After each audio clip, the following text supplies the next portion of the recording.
This might be an unpopular opinion, but I actually feel good about SBI's balancing of the game. Despite some very questionable decisions, rest in peace Cripple, solo PvP overall feels to me to be in a good place when it comes to the variety of weapons and builds that can actually participate. While you decide whether you agree or disagree with me, let's look at the next patch together. Reading this text made me feel good, like the developer actually is listening and trying to help me have a fun game to play. By the way, the change to demonic staff that I discussed later in this video was actually almost instantly removed by SBI. Somehow they realized a couple hours after publishing these patch notes that they don't want to do this particular change. But let's look at the rest of the patch now. Okay, so let's look at the patch. As I said, this is just an NDA, yeah? NDA patch. I'm not under NDA, nobody is. You can open this. I put the link in the stream, but it means that it might still be changed and it will take a while until it actually gets into the game. It even says here, you know, might different. Okay, so Arcane Staff's Magic Shock. I quickly looked up, you saw it also while the stream was starting, what Magic Shock is. This doesn't affect. As always, I'm looking at the changes only from the perspective of a PvP player, yeah? And specifically solo PvP player, yeah? I'm not going to comment on things I don't know about, obviously. This one does not matter, right? I have not seen any Arcane use this ever in Mists or Corrupteds or solo PvP. What is interesting is that they continuously, patch after patch, they are not adjusting the range of Q1 on Arcane. So I've said this also when talking about Arcane's balancing. This spell, which almost every Arcane will use in solo, is just 1 meter shorter. It's 17 meters compared to, if you look at other ranged spells. Yeah, the Frost Staff will have 18 meter spell, the Fire Staff will have 18 meter spell, the Bow will have 18 meter spell.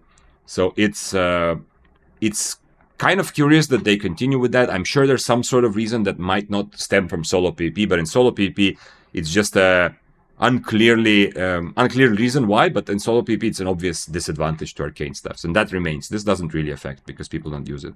Bows, this is a big one. Enchanted Quiver damage bonus while enemy player is near melee is being reduced to give opponents... Thank you. This is, first of all, of course, we need to nerf Bow, you know. The only reason Bow is not dominating Mists is because Mists have been this week completely full of people, and Bow is like regular Bow. While it can handle multi-way situations, it's not amazing at that. Yeah, so that's the only reason. Before Mists became cramped, Bow was on the rise to be one of the best because it is. I don't want to say it's unmatched in a 1v1 fight, but it's close. It's one of the best 1v1 dueling weapons, and this is also very clearly evidenced by the fact that. Most of the top Corrupted players are also recognizing that Bow is just the best option for Corrupteds ever since some of the other changes. And I love the way they're doing it. I've been saying this exactly on stream. When talking about this, I've been saying exactly that instead of like an overall nerf, you know, Bow is a bit of a problem that if you nerf it based on Corrupteds, if you make it balanced for Corrupteds, it's going to suck at everything else, kind of. So I love the fact that their approach here is nerf it in a way to give everyone a counter play. That's exactly what is needed, yeah? So if you are able to fight against the Bow and you stand right next to them after this change go through, you're going to feel the impact a bit more. Could even actually, you know, keep doing this and nerf it even more because the Bow damage is very good from like if you're outside of the 6 meters, but anyway, it's nice. And then the biggest thing we're all waiting for, don't tell Froggy about this. If he doesn't know yet, he's going to be sad, but multi-shot is way too oppressive and just incomparably good to a lot of other spells that other weapons have access to. I've compared it several times to Impaler. Multi-shot, for some weird reason, has longer range than Impaler. It's obviously a Q and not a W. It has 3 times less cooldown, more or less, and does similar damage, yeah, or like a little bit less damage, but like DPS, if you count over a minute, the multi-shot damage is gonna like outshine most W spells like Impalers, whatever, which also is comparable because it's a slow. Yeah, I'm not just comparing Impaler because I love spears, obviously. That's also why I'm talking about this, but still, it's also comparable because it is also a decent slow, yeah? If you look at swords having like Splitting Slash, which doesn't have a slow but has a root, yeah, the damage is like ridiculously much less than multi-shot. And we're talking about the Q here. So the fact that they are lowering this damage is very, very important. And hopefully it won't be too bad. Hey Vic, not sure if this means anything, but NDA. Yeah, I don't know why they call it like that. Nobody's under NDA, you know? There's nothing here is... I mean, some people are under NDA, but once the patch notes that I'm reading, Shablevsky. I also put them in. I put the link in chat. So it's open to everyone on the forum. They call it, it's a bit confusing, they call it NDA bans playtests. Because once the NDA guys, the roundtable, whoever they are, get through them, then they are published here for everyone to analyze and scrutinize. Yeah, and you can also go to forums and comment on this and tell them like, SBI, I hate this change, whatever, let's make this, whatever. You know, and they will maybe take it into account if you want. So yeah, don't worry. The fact that it's called NDA, no one is under NDA. Yeah, this is publicly open. I mean, some people are, but this is not relevant anymore. Zenobin says, anyone like me can't log in. I don't know. I had no problem getting into Albion. Boy and Frost got nerfed, 90% of Albion players sleeping good. Yeah, okay. We'll get to Frost. Okay, so both of these I am very happy with. It's absolutely necessary. This is very relevant for solo player. Whether you're playing Corrupted or Mists, this is going to be a big thing. I cannot speak to exactly how this will feel. The percent, like the decrease in damage is less than 10%. Or like more or less exactly 10%. So it's not crazy, but 10% is still pretty significant. Yeah, it's still going to be a difficult spell to play against, but at least you're not going to, after this, I hope it's not going to be a situation where, which is right now, that if you play a melee weapon, oftentimes you feel like, I can't fight the bow. There's just no chance, because obviously I'm a melee weapon. I don't have good damage from like 15 or 10 meters, or not comparable. But if I get close, I just get out-brawled because of the oppressive damage from Qs. Hopefully this will solve that. And it also, they have changed something about diminishing returns. Not that relevant for solo, but it is relevant because you also have a Frost Shot slow. So what it's saying, it will no longer apply slow duration diminishing returns. I don't like making things like this because just adding exceptions and confusing overall the things in the game, just like making this random arbitrary solution like, okay, this is now reflectable, this is now not reflectable, this is, for some reason, this is reflectable even though it's not damage over time. I don't like it. It's just extra confusion that confuses everybody, and especially new players who have to somehow figure out and know those things, yeah? So this is the same kind of a shit solution, but I guess at least it does maybe make up for loss of damage. That's their idea. This will help the slow continue to feel relevant even in extended fights. Frost Shot won't have its slow duration reduced. Yeah, okay. They're just solving one specific issue, which is that if you queue before Frost Shot, then the Frost Shot doesn't feel very impactful because it's being reduced. Okay, that's fair enough. I just don't like this kind of... It's not an elegant solution to this problem, but fair enough. Curse stacks. Demonic no longer be removing curse charges, increasing its DPS, allowing for comboing with Curse Beam. Wait. You don't... So Demonic can actually... This is potentially a big thing. Now, it is a little bit counterintuitive for a lot of curses to kite. Of course, you do often want to kite things like Death Givers and Swords, but still, a curse, when played in solo PvP, often works as a surprisingly good brawler, because if you get 4 stacks on your enemy, you're outputting a lot of damage, and if the enemy doesn't have a Guardian Helmet, to get rid of them, they are like... Sure, they are doing their damage to you as well, so it is kind of balanced, but they are constantly taking damage, and you might outbrawl a lot of people. And most curse stuffs played in solo PvP focus on being good brawlers.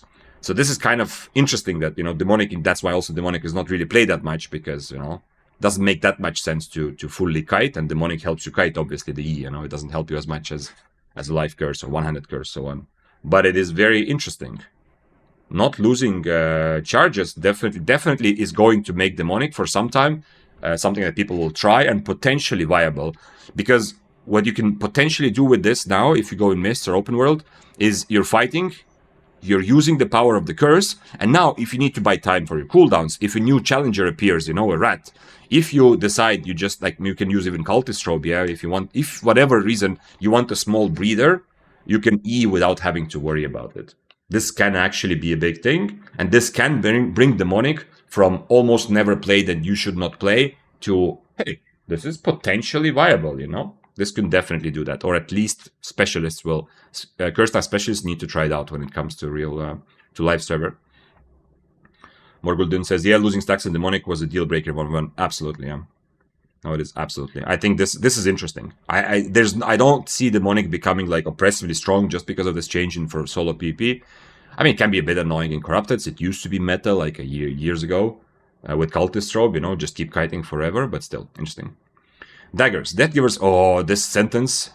Can you believe? Yo, listen up. Developers have recognized Death Givers throughout. I've said this throughout the existence of Mist. Yes, carving has been ooh, okay, ridiculously simple and super strong for a long time. Then it got nerfed. Then we had Flamewalker for a while. But throughout the existence of the Mist, the only patch where Deathgivers were not S plus tier was, I think, the Demon Boots patch, because it struggled because it couldn't use Demon Boots and everyone else was using Demon Boots.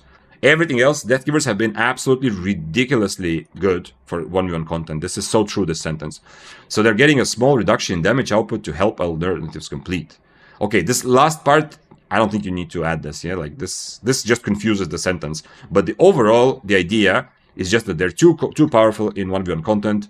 They're getting a small damage reduction. It is pretty small, yeah? How much is it? Like, a couple percent, yeah? 4% blue? Is that correct? 6 out of 160? It's less than... yeah, okay, it's... No, is it 4%? I think it might be even less. Anyway. It's clearly a very, very small nerf. Like, it's a step in the right direction, and I love this. Well, I don't love this, but what I really like is developers being a bit more careful about balancing things through Qs and Ws. You do need to do that, of course, you need to keep in mind Qs and Ws, but it's too easy to mess up a bunch of other things in the game if you do things like they have been doing, like removing Cripple, you know, from the game, essentially, yeah? If the purpose of that was to nerf One-Handed Spear or Daybreaker, it would have been a much better way to slightly touch on the ease of those weapons. And this is what they're doing. Without fucking up all the other daggers, they are specifically targeting Deathgiver Z and doing it in a reasonable way. Maybe, like, this could be double, yeah? They could double the decrease and they would still be played. Deathgivers would not go anywhere. But at least this is a pretty good start, yeah? Is this the newest combat changes? There's no combat balance on the forum. Gosh, no. This is just 20 minutes ago published NDA balance playtests. This is... Nobody's under NDA. This is the patch that is going to be projected to be next patch, yeah? This is what they're planning to do in the next patch. So this will go to test server, probably like in a week or so, and then from test server to live server whenever next patch is. This is not in the game. We are talking about potential future right now. Fire Staffs, Combustion, Infernal Staff, Fierce for longer. Combustion is getting another small buff. I've seen, like, two times I fought against Infernal in Mists, and both times the players were cracked. Like, they were using this very well. You can absolutely avoid the enemy getting close to you and help. Like, you're essentially kiting, but instead of big damage, which, you know, a lot of other Fire Staffs will do with their E, like Wildfire, One-Handed Fire, instead of that, you use your E for a bit of damage, but also to just keep kiting. Like, let's say your enemy is using a Deathgiver, Spear, Sword, even Hammer. They know that they have to get close to you. You are queuing from far. They use their boots. Now you use your E, and their boots are kind of wasted, and you can maintain the distance. So I think Infernal might be played by some people if it gets too many buffs. But also, it's not like a buff that's going to be, you know, crazy. Suddenly, that's the best weapon. Flamewalker Staff, combination of mobility, iframes, and damage gave it very high agency. Okay, interesting sentence. But once again, this patch makes me feel like, okay, at least developers are living, like, who make balanced decisions, are living in the exact same world where I am, which makes me very happy, yeah? Like, we can disagree about decisions, we can disagree about how to balance. That is much less relevant. It's just such a relief to feel like developers are at least... acknowledging some of the things that, you know, me and you, we probably experience every day, discuss every day. It is getting a small reduction to the impact damage to give other weapons better chances to fight back. Very good. So this is for the E. Okay, once again, exactly what I was saying. Nerf E's and buff E's more, and be very careful with rebalancing Q's and W's. Very good, very good, very good. Although I do still feel like the move speed... I feel like what Fire Staffs really need is for the W, which does... you know, move speed and damage. They can even add a tiny bit of damage to that if they want, but considerably reduce that cast range, yeah? So if you cast it on yourself, it's awesome, you can use it, it's very good move speed, but if you want to cast it on your enemy, you need to be like, I don't know, 8 or 7 meters away, yeah? That's the change I would make to Fire Staffs. Because then you have much more tactical approach to how to use that spell, and if the enemy does decide to use that move speed spell, Flame Blast, I think it's called, then you can also, you know, you have a counterplay to that. Right? Talking about this, of course. 11 meters is a bit too much. Because it ends up being mobility plus decent damage, plus you can, like, oftentimes put it on the enemy when they are not even close enough to fight back. Link, please. Here you go. Linked it again in both chats, so if you want to follow along, you can look at what I just posted. But Donzo asked, where are you from? From a tiny but cool northeastern European country of Estonia. Okay, Froststaffs. Frostbite's new Frostbite change duration is being slightly increased to give users a slightly longer opportunity to aim and line up a stun. Man, I almost feel like if I didn't know any better, I would have guessed that some of these patch notes I made them, yeah? Like in my sleep or something. Like I went to sleep and like my subconscious is living a second life, creating Albion patch notes. This is exactly my experience, and what I was talking about. Remember when they added it? I don't think, like from a solo PP's perspective, any sort of buff to Froststaffs right now is a bit dangerous because Froststaffs are already way overused because of the change to mists and just overcrowdedness, yeah? But this is exactly the problem. If you don't know what we're talking about, they changed Froststaffs a little bit, like they changed the first spell. So instead of getting damage amp, if you hit enough of these in a row, you stun the enemy for a little while. But the problem was the window in which you have to hit 3 Qs was so short that it was very, very difficult to actually ever use it. This is going to make it actually useful. This is good change, I think. But I just worried about Froststaffs becoming too overwhelming more generally. It's going to be... Oh! I hope that was not too loud. One more.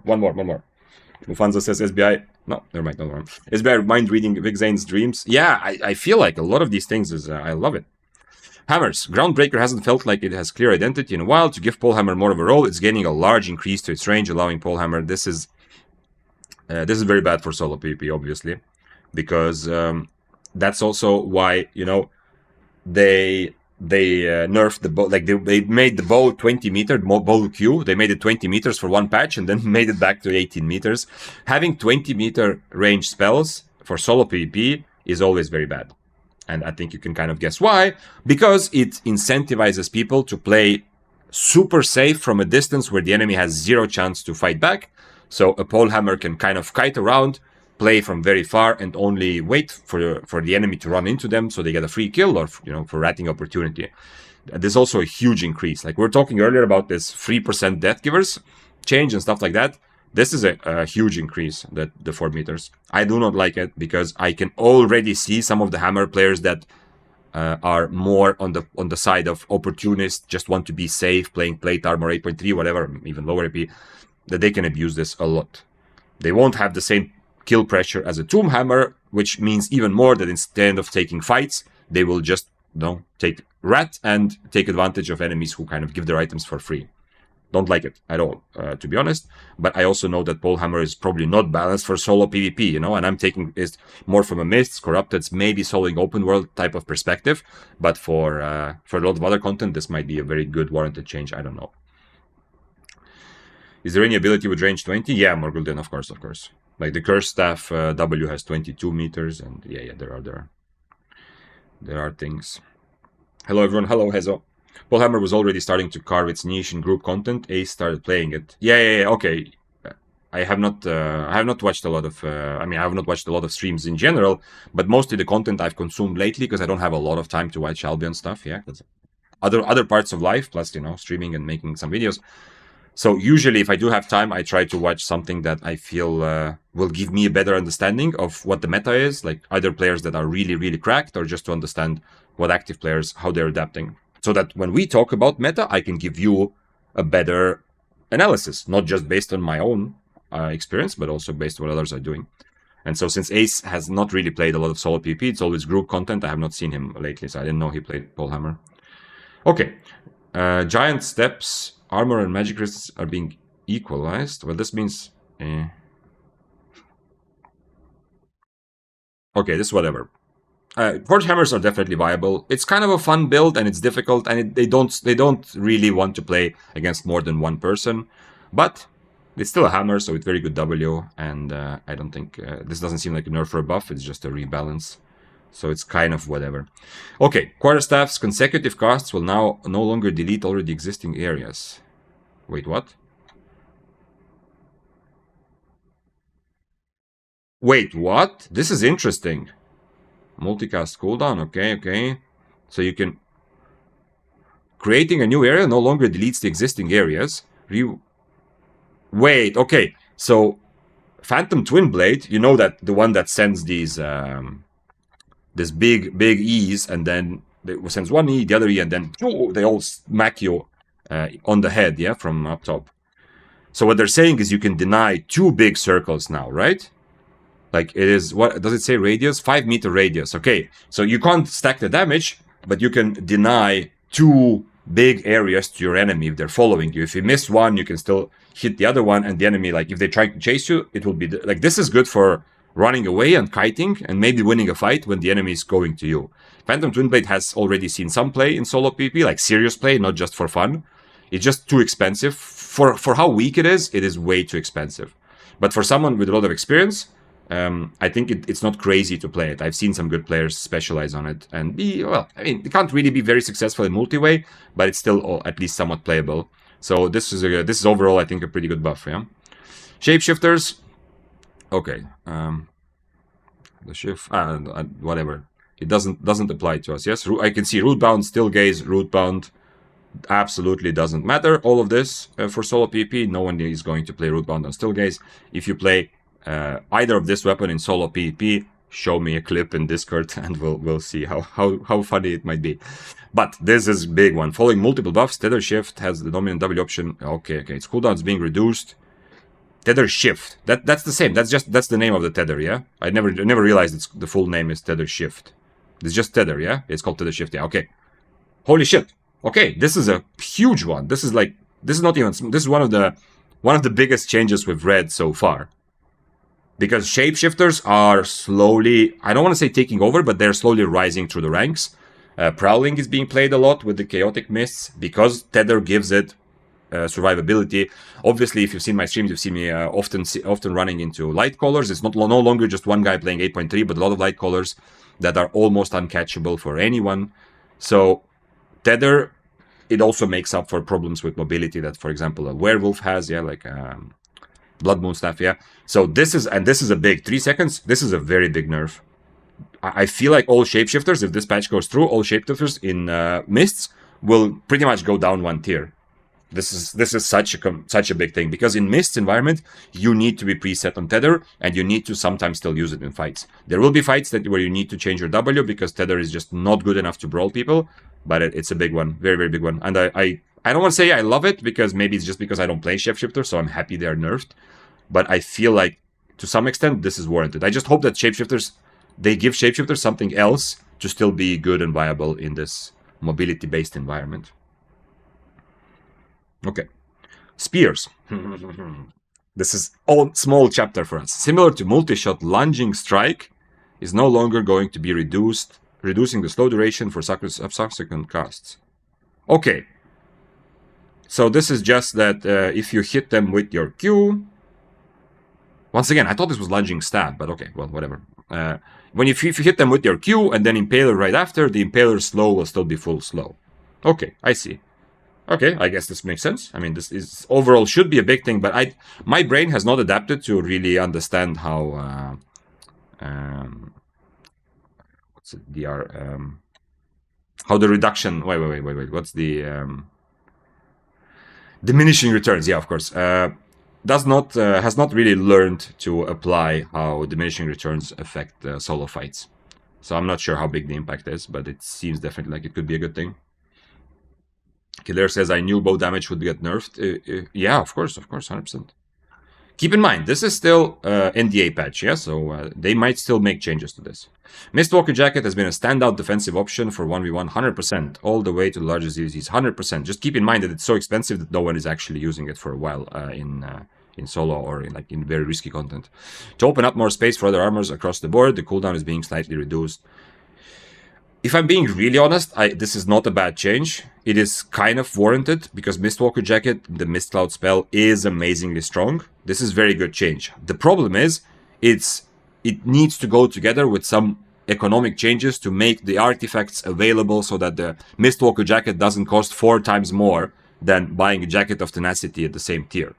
If you want to affect, I understand they said all the way up to ZVZs, I don't know how that works, but if they want to do something with Mistwalker Jacket for solo, full loot, yeah? Don't balance things just for depths, yeah? Full loot solo PvP, for mists or for corrupted dungeons, you need to make something so that it doesn't cost ridiculous amounts of money.